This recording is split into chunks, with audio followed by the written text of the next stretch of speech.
It is Wednesday, February 13th, and this is Fox and Friends First, happening right now at 4 a.m. here on the East Coast. A Fox News alert for you. Deal or no deal, a bipartisan plan to bolster border security and fund the government is now heading for a vote. If the president signs it, what does it really mean for the wall? We are live in Washington to break it all down.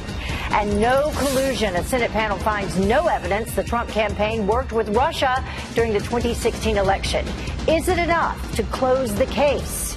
And it won't be a rough day for this champion. Meet the dog that just took Best in Show at Westminster. Fox and Friends First starts right now.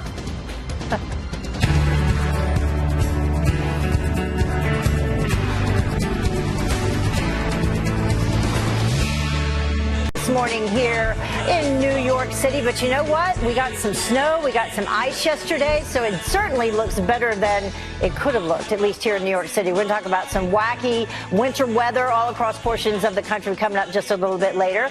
Good morning to you. You're watching Fox and Friends First on this Wednesday morning. I'm Heather Childers. Thank you so much, as always, for starting your day with us. Let's get right to that Fox News alert for you. House lawmakers could vote on a tentative deal to avoid a second government shutdown as soon as today.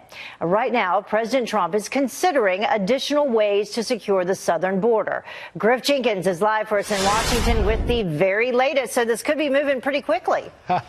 Good morning, Heather. Will he or won't he sign it? That's the question of the day as the president considers accepting a compromise deal that falls well short of fully funding his border wall and at first glance wasn't so appealing. I can't say I'm happy. I can't say I'm thrilled. But the wall's getting built, regardless. Doesn't matter, because we're doing other things beyond what we're talking about here. Exact language of the bill still being worked out, but here's what we know. It's got $1.375 billion for 55 new miles of border barrier construction and provides a path to reduce ICE detention beds. After speaking with top Republican Senate negotiator Richard Shelby, it appears President Trump may be warming up to the idea of taking some money as a start and a way to avoid another government shutdown. I said, Mr. President, this is only a down payment on the wall. I said, you know, they said you weren't going to get any money. We did get you some money. We got 55. The president says he'll make up the rest of the money from other parts of the government, but Senate Minority Leader Chuck Schumer says not so fast. As for moving around the money, he needs congressional permission to do it. He doesn't have the authority to do it without House permission.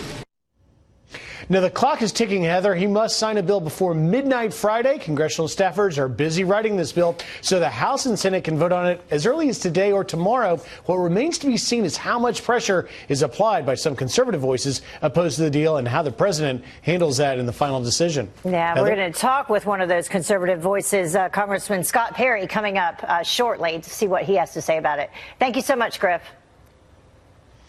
Well, while some lawmakers see the latest border deal as a good compromise, former acting ICE Director Tom Homan says that it does not fix our country's immigration problems. I watch Republicans, say what a great deal this is. Look, they're going to put lipstick on a pig. It's still a pig. This is a terrible deal. And they should, and for them to stand there and say, hey, look what we've done, it's a shame. They got played and they lost. And like you said earlier, they're funding ICE for 7,000 less beds than they have filled right now, and they're already releasing people. This is going to cost ICE to release criminals. That's just the truth. I hope the president don't sign the bill. And second of all, it's his job to fund the government and to pass legislation. The president shouldn't have to find a workaround because they failed at their job. Well, the president says if lawmakers can't find middle ground and a second government shutdown happens, this time it's on the Democrats. Well, Vice President Mike Pence ripping Congresswoman Ilhan Omar's apology for accusing a lobbying group of paying members of Congress to support Israel. Pence tweeting, quote, Ilhan Omar's tweets were a disgrace and her apology was inadequate. Anti-Semitism has no place in the United States Congress, much less the Foreign Affairs Committee. Those who engage in anti-Semitic tropes should not just be denounced, they should face consequences for their words. President Trump calling for the Minnesota Democrats' resignation as well. Another story developing. One of the women accusing Virginia's lieutenant governor of sexual assault speaks out at Stanford University. Dr. Vanessa Tyson taking part in a panel at a symposium on the Me Too movement. Listen. When we hear someone else's story, you know, there's a beauty in it in the sense that you know you're not alone. I think that most survivors suffer from this, this isolation of feeling that, we're alone, that no one will ever believe us. Her lawyer sending a letter to Virginia's General Assembly saying that she is willing to cooperate with any effort to investigate her claims against Justin Fairfax. Well, there's no evidence of collusion between the Trump campaign and Russia. The Senate Intelligence Committee releasing those findings in their latest report. Todd Pyro joins us now live as some Democrats insist that the investigation still is not over. Good morning, Todd. Heather, do you feel like sometimes D.C. could argue whether today is Wednesday or not? I mean, after conducting 200 witness interviews and interviewing more than 300,000 pages of documents, reviewing those documents, in fact, the Russia probe may finally be seeing the light at the end of the tunnel. The Senate Intel Committee concluding there is no direct evidence of the Trump campaign colluding with Russia during the 2016 election. Chairman Richard Burr doubling down on the report. Well, I'm not sure how to put it any clearer than I said it before. We have no factual evidence of collusion between the Trump campaign and Russia. President Trump retweeting this news report on the findings, saying, quote, "Thank you to MSNBC." The report now causing a partisan rift between Burr and the top Democrat of the committee, Mark Warner, the Virginia Democrat, telling CNN, quote, "Respectfully, I disagree. I'm not going to reach any conclusion until we finish the investigation, and we still have a number of key witnesses to come back." Former CIA Chief John Brennan also appears to not want to put the collusion narrative to rest. The special counsel's team, I'm sure, has so much more information. We should be willing to accept whatever Robert Mueller comes out with. I am confident he has had access to a lot more than the Senate or the House Intelligence Committees. One of those key witnesses Democrats are hoping to hear from is President Trump's former lawyer, Michael Cohen, but he has postponed his testimony once again. Burr slamming Cohen, saying, quote, "There is no goodwill left for him now." Yeah, that is an ominous statement that he made yesterday in reference to that. All right. Thank you so much, Todd. No problem. Well, President Trump's pick to lead the Justice Department could be confirmed as early as tomorrow, at the Senate passing a key procedural vote Tuesday to advance William Barr's nomination for Attorney General. A final vote is expected by the end of this week. He previously served as Attorney General under President George H.W. Bush. An NYPD detective is killed by friendly fire during a robbery investigation. Well, today, a fallen officer and Marine veteran will be laid to rest. A public visitation will be held for Milwaukee officer Matthew Rittner before a procession takes his body to a funeral home where his family will say their final goodbyes. The 35-year-old was shot and killed while serving a warrant last week. A GoFundMe page is raising money for his wife and young son. Well, let's talk about some extreme weather. Powerful winter weather reaching all corners of the U.S., from Hawaii all the way to New England. More than 2,500 flights canceled and more than 100 million commuters disrupted. In Wisconsin, take a look at this. Snow causing some danger on the roads there, flipping a semi-truck. Snow turning to rain in Oregon, forcing a creek to overflow. Inches of water pouring into yards and homes there. Look at all that. And then even Hawaii, as we mentioned, feeling winter's wrath with snow falling at a state park. So if anyone went there to get away from winter weather, you got it there too. Well, this king has a brand new crowning achievement. Best in Show. The Wire Fox Terrier taking first place at the Westminster Dog Show. He's best in show. The Wire Fox Terrier. Beautiful. King is the 15th Fox Terrier to win the New York City show. That's more than any other breed by far. And you will see King live in the 8 o'clock hour of Fox and Friends. So be sure to tune in for that. What a pretty dog. Well, the time now is about 10 minutes after the top of the hour. President Trump says he's not happy with the compromised border bill, and he's not alone. Republican Congressman Scott Perry says the deal is not good enough, and he joins us live. But am I happy with where we're going? I'm thrilled, because we're supplementing things and moving things around. Not happy, moving things around. So will he or won't he? Washington on edge this morning, waiting for President Trump's decision on the compromised border bill. The president tweeting that he may supplement the plan with a national emergency declaration. So what do lawmakers think about the possible deal? Pennsylvania Congressman and House Freedom Caucus member Scott Perry joins us now live with a little bit of insight. Thank you so much for joining us so early this morning. Good morning. Great to be here. As we begin, let's take a look at this tentative border security deal. As we understand it, a lot still to be discovered, but it would include, what, about $1.3 billion in wall funding. That can be used for 55 new miles. Democrats claim that it would also include a 17% reduction in ICE detention beds. So what is your overall feeling on this in terms of what we know about it so far? Well, it's a couple things. It's important to note that rank and file members haven't seen any of this. You're reporting that we're going to vote on it potentially today. We haven't read any of this, so all this is kind of speculative. But first of all, 55 miles, that's not even enough to cover Mexico's southern border, let alone what's happening along our border. And let's be clear here. We're trying to solve a problem, which is a border. It's become a crisis over many years now of this very porous southern border. And so if we're trying to solve a problem, this falls far short of that, number one.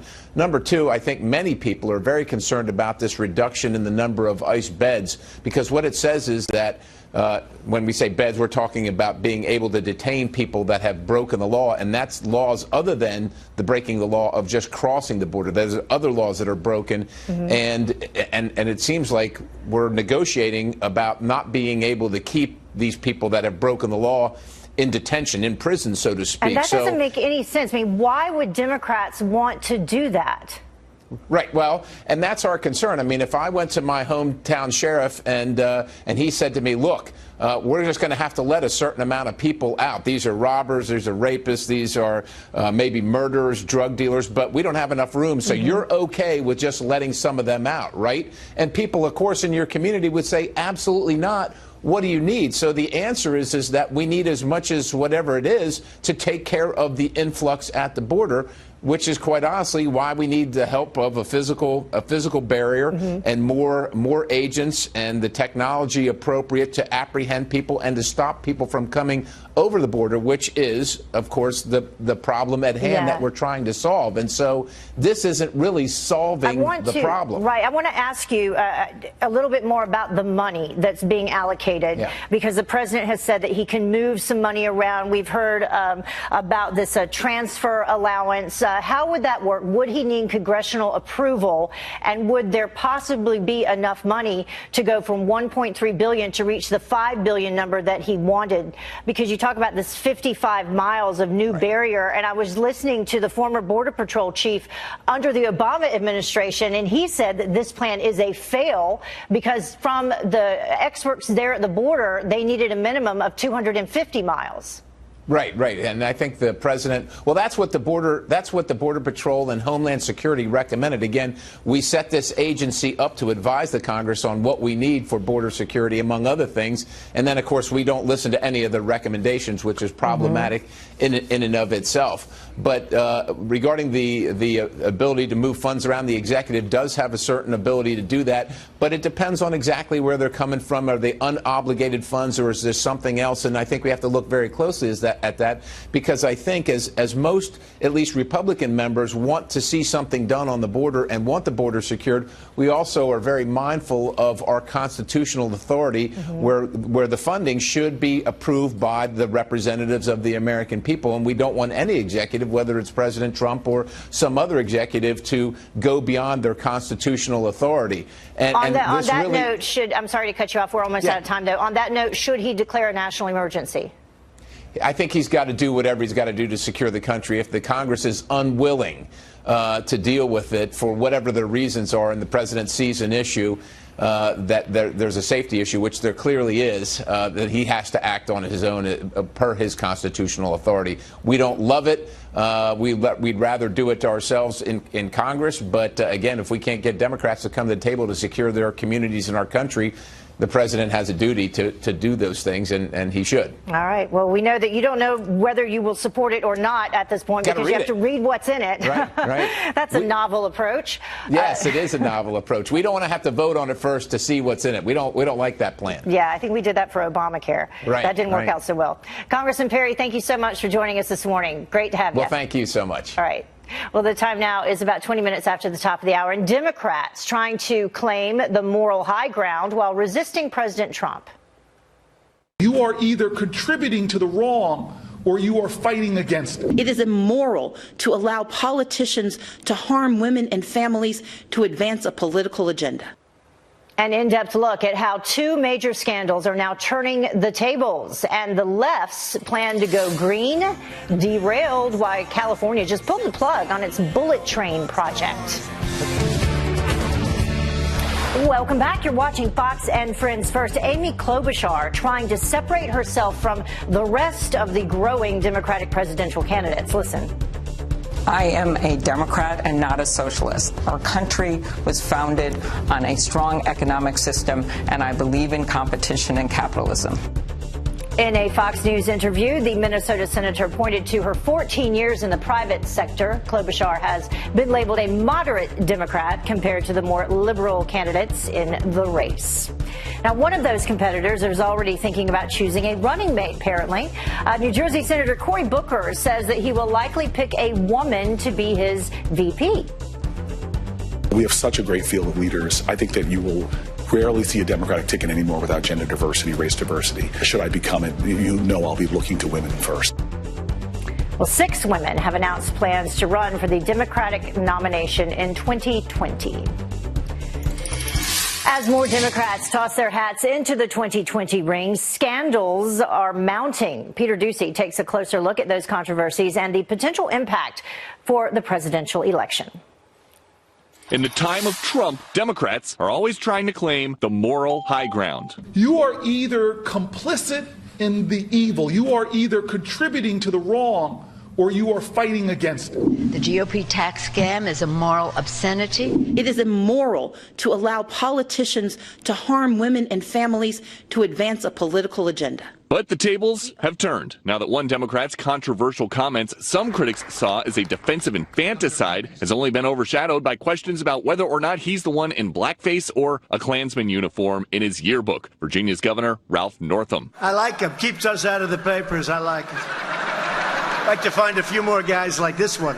You might find some up the street in a Congress consumed by questions about racism in the Virginia governor's past and allegations of sexual misconduct in the lieutenant governor's past. I don't know what all the right answers are, but I don't think the Democratic Party's ignored it. So, to my Democratic colleagues, I think many of them have risen to the occasion. Then there's the issue of Ilhan Omar, the Democratic congresswoman now apologizing for anti-Semitic comments. It's anti-Semitic and there's anti-Israel hate that's infiltrating American politics. We're seeing it on college campuses. It's infiltrating the halls of Congress. Omar was condemned by Democratic leadership eventually. It was almost as if they needed time to think through the political consequences, and that disappointed me. But some Democrats doubt they will ever cede the moral high ground to Republicans as long as the president's name is Donald Trump. All of these people point fingers at us when they are engaging in what I would call manufactured moral crisis as they continue to support the lying sexual predator president. But regardless of who has the high ground heading into 2020, these scandals are high on the front pages of newspapers across the country, which could complicate campaigns of Democrats lining up to challenge President Trump. In Washington, Peter Doocy, Fox News. All right. Thank you, Peter. Well, the time now is about 26 minutes after the top of the hour. No escape, no return. Drug kingpin El Chapo will spend the rest of his life behind bars. So what happens to his billions of dollars in assets? Senator Ted Cruz says build the wall with it. So could that happen? Have you ever smoked? I have. Okay. Was it in college? Uh-huh. What were you listening to when you was high? Definitely Snoop, Tupac, for sure. Really? Let's fact check Kamala Harris. It turns out Tupac and Snoop Dogg, they weren't making any music, we should say, when she was in college. Michael Knowles says that she's trying to hide her record and it won't work. He joins us live. Headlines for you this morning. House lawmakers could vote on a tentative deal to avoid a second government shutdown as soon as today. The agreement includes just $1.3 billion in funds for the wall, which Republican Senator Richard Shelby calls only a down payment. And up next, no evidence of collusion, none, between the Trump campaign and Russia. The Senate Intelligence Committee releasing those findings in their latest report. Chairman Richard Burr confirming the committee did not find anything after conducting 200 witness interviews and reviewing more than 300,000 pages of documents. And Vice President Mike Pence rips Congressman Ilhan Omar's apology for accusing a lobbying group of paying members of Congress to support Israel. Pence tweeting, quote, her apology was inadequate, and adding anyone engaging in anti-Semitic activity, quote, should face consequences for their words. President Trump is calling for Omar's resignation. Well, President Trump will host the president of Colombia at the White House today on the top of his extremist of the White House. El Chapo, did you hear about this? He is going away for good, apparently. The Mexican drug lord convicted on 10 drug and murder conspiracy charges that carry a mandatory life sentence. So where will he go? He's expected to join the Boston bomber and the Unabomber at our nation's only Supermax prison. That's in Colorado after he is sentenced in June. The kingpin escaped Mexican prisons twice before being extradited to the U.S. back in 2017. Senator Ted Cruz, as we told you, has suggested using his $14 billion in assets to build a southern border wall. Let us know what you think about that proposal on social media, and we'll share some of your comments. Is that a good idea? I don't know. It sounds pretty good if they can do it. Well, potential independent presidential candidate Howard Schultz has drawn plenty of criticism from the left from day one, but he's not backing down, even taking on the Green New Deal. It's immoral to suggest that we can tally up 20, 30, 40, $50 trillion of debt to solve a problem that could be solved in a different way. That is not being honest with the American people. So will those words steer Democrats away from their socialist ambitions? Here now to weigh in is the host of the Michael Knowles Show on the Daily Wire. Michael Knowles, thank you so much for joining us this morning. We appreciate it. Good to see you. So what did you think about that? Howard Schultz, just trying to get a little more news coverage, or will this make a difference? How is this going to shape up for him? Well, he's obviously correct. The Green New Deal is immoral because socialism is immoral. It's immoral to destroy 88% of American energy. It's immoral to outlaw people's cars and trains. It's immoral to try to knock down and rebuild every building in America within 10 years. It is immoral. And the concept that socialism is immoral is the theme of Howard Schultz's campaign. I think this is also good strategy. Howard Schultz's entire strategy is to create a wedge within the Democrat Party between the far left and the more reasonable elements of it. And then he thinks when he can split them away, he's going to be able to take some votes from the Democrats, some votes from Donald Trump, and make it to the presidency. Is this a long shot strategy? Yes. But this is very much in keeping with that. And by the way, this is a service for the country. We have a generation right now, millennials, who identify for the first time as majority socialist. And yet surveys show that as few as 16% of them can actually define what socialism is. Yeah. Howard Schultz is going to provide that educational opportunity that their teachers and their parents didn't provide them. And I think it probably won't land him in the White House, but it would be very good for the country. Yeah, Howard Schultz didn't get to where he is because of socialism. That would be capitalism. But it's interesting to hear him talk about the Green New Deal because Starbucks, has a reputation of being an environmentally friendly and conscious, socially conscious company as well. What he's doing, will it benefit Democrats more or will it benefit Republicans? Because history has shown it will benefit Republicans. Perhaps it'll benefit Republicans. Doesn't bother me. I'm perfectly happy about that. But I think it will, in the long run, help the Democrat Party. They cannot win on this far-left message. As you point out, Howard Schultz is a lifelong Democrat. He's no crypto conservative. And yet, this Green New Deal is poison for the Democrat Party. This is why Mitch McConnell is rushing to bring it to the floor for a vote. He wants to get all the Democrats on the record here. And we know, right now, the Green New Dealers try to pretend pretend that this is popular with majorities of both parties. This is based on a bogus study out of Yale's Center for Climate Change Communication. It's based on people who have never heard of the legislation and a ridiculous, flowery description of what the legislation does. When people know what it does, when people know that it will destroy the American economy, take away all of their freedom of choice, they're going to reject it. And I think Howard Schultz is showing that for the long term, if the Democrats are going to be viable, they have to reject that kind of radicalism. Well, we want to hit a couple of other topics. You mentioned flowery descriptions. Let's listen to what Kamala Harris had to say. Listen to this. I believe we need to legalize marijuana. Have you ever smoked? I have. Okay. Was it in college? What were you listening to when you was high? What was on? What song was it? Oh, my goodness. Oh, yeah, definitely Snoop. Tupac, for sure. But a little problem with the timing there. She might have been caught on some factual errors. That's right. It turns out that Kamala Harris graduated college in 1986. Tupac didn't come out with his debut album until 91. Snoop didn't come out with it until 93. This is so pathetic. What Kamala Harris was probably doing in college was listening to Brahms and studying for law school. She actually has formerly been a serious person, but she cannot relate to her voters on her actual record. She's got a long career as a prosecutor. The trouble is the Democrats now hate prosecutors, hate law enforcement, hate the law itself. So she's trying to relate to her voters on the lowest common denominator, the way that kids in middle school relate to one another. She says, see, I like the kind of music that you listen to, kids. I like smoking jazz cigarettes. How do you do, fellow kids? Right. It's totally inauthentic. It's totally disingenuous. She is not going to be able to win an election by hiding herself, by running away from herself. That's going to catch up with her eventually, and actually, I think